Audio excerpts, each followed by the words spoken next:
Ladies and gentlemen, it's been almost a week and I still cannot get over last weekend's shows.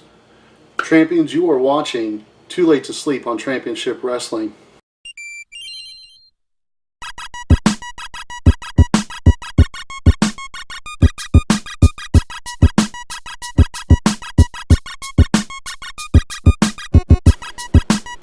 Alright, let's get into it.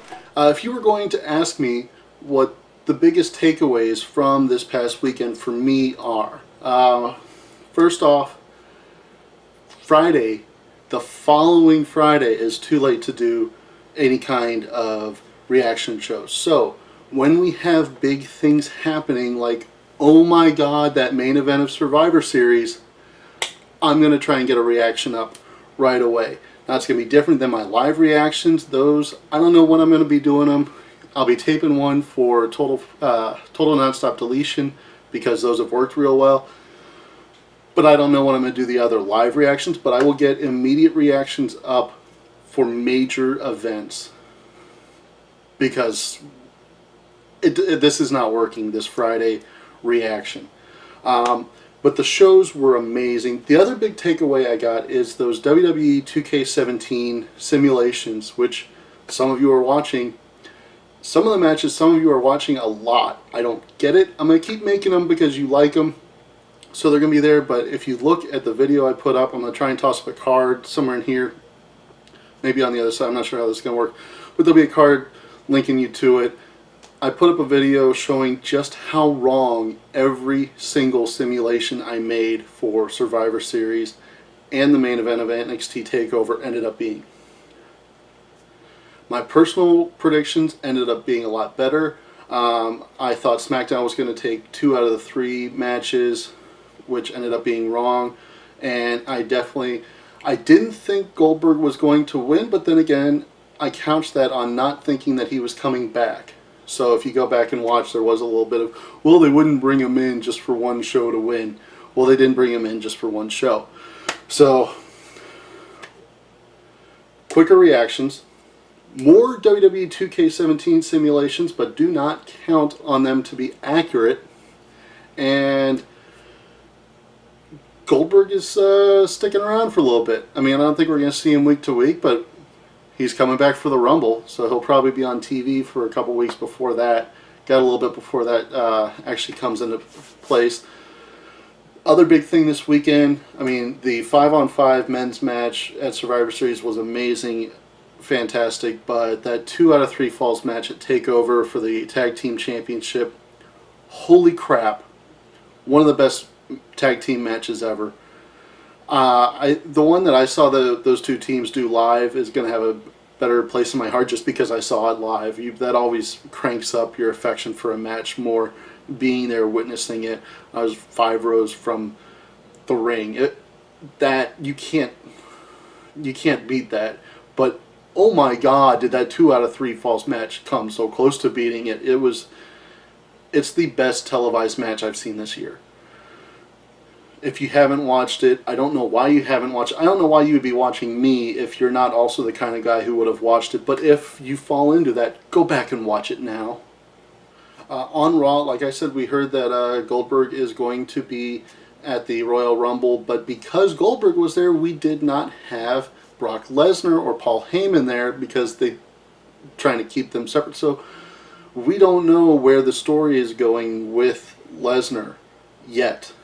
And that is going to be the biggest thing, I think, to come out of Survivor Series is this match is the fallout of this match.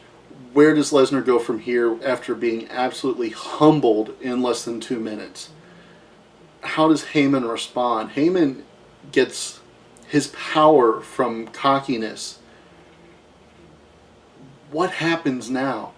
And I understand why they didn't address it on Monday, but I can't wait for this coming Monday to see if Heyman is going to be there and what he'll say. Also, 2 big matches, 2 big title matches on Raw. You've got Sasha Banks versus Charlotte. I'm pulling for Charlotte. I don't like this idea that Charlotte wins on the pay-per-view and Sasha wins on TV. I think they need to stop doing it.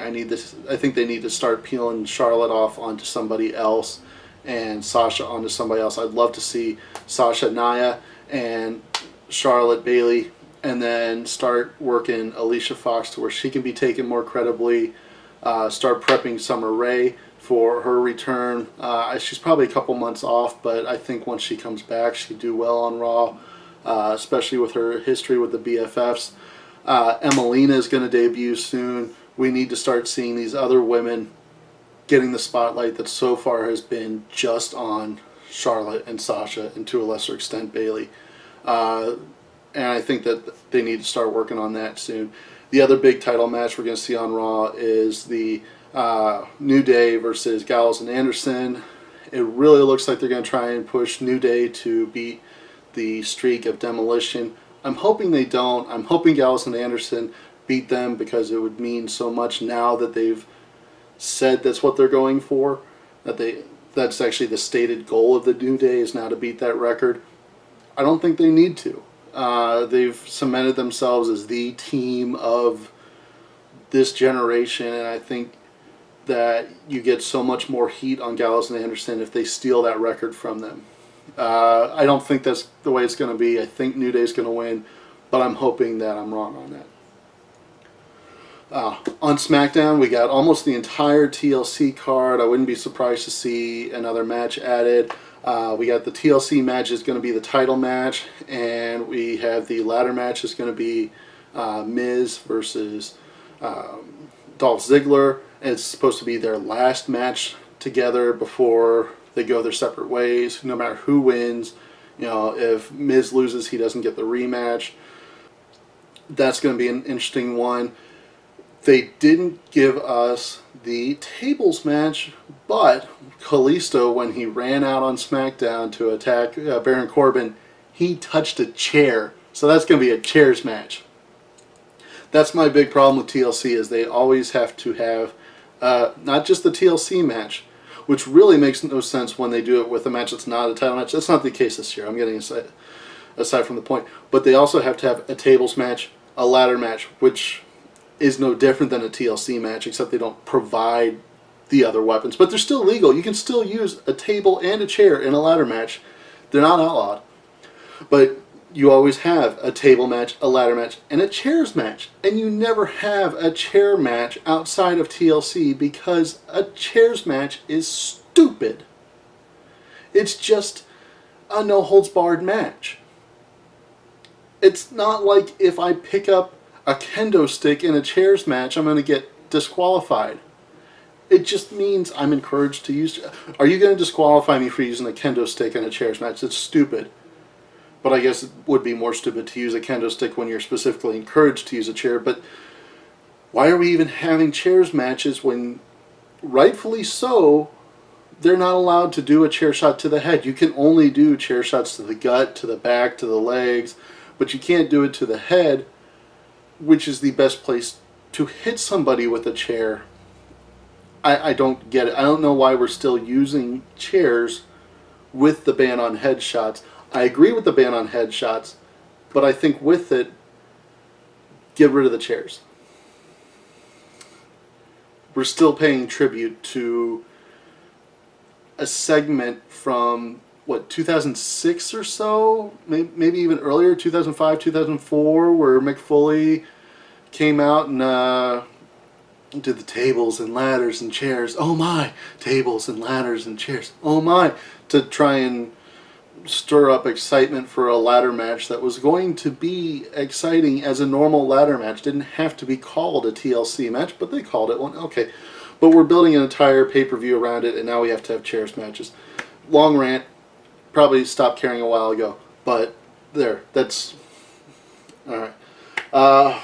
Before we go, I want to thank every single one of you that has subscribed. My subscriptions have gone up a lot recently. I'd imagine that has a lot more to do with the WrestleBits and the 2K17 videos than it has had to do with Too Late to Sleep, just based on viewership numbers. But for any of you that are watching this, and especially any of you that have subscribed, thank you from the bottom of my heart. This is obviously, you can look at the numbers, it's obviously a very small channel, but it's growing, and it's growing every day and every month, and it's because of you. I can only do so much. It's because you guys are deciding that you want to keep coming back, and I thank you from the bottom of my heart. If we can hit 100 subscribers by the end of the year, and I know that's a tall order, but if we can do it, I will do a giveaway. It will be for a gift card, most likely. I'm not setting anything in stone, but my idea is a gift card either for Amazon or WWE.com. I'll probably run a Twitter poll to see which you guys would like more, but I will do a 100 subscriber giveaway if we hit it by the end of the year. $25 gift card, most likely to WWE.com. That's the most likely giveaway that I would do, and you'll have to be subscribed to win. So if you like these videos, please share them, post them on Reddit, do whatever you, put them on Twitter, put them on Facebook, whatever. Get the word out. Hit like, hit subscribe. It means the world to me. I thank you so much. Ladies and gentlemen, I am the Tramp. Cheers.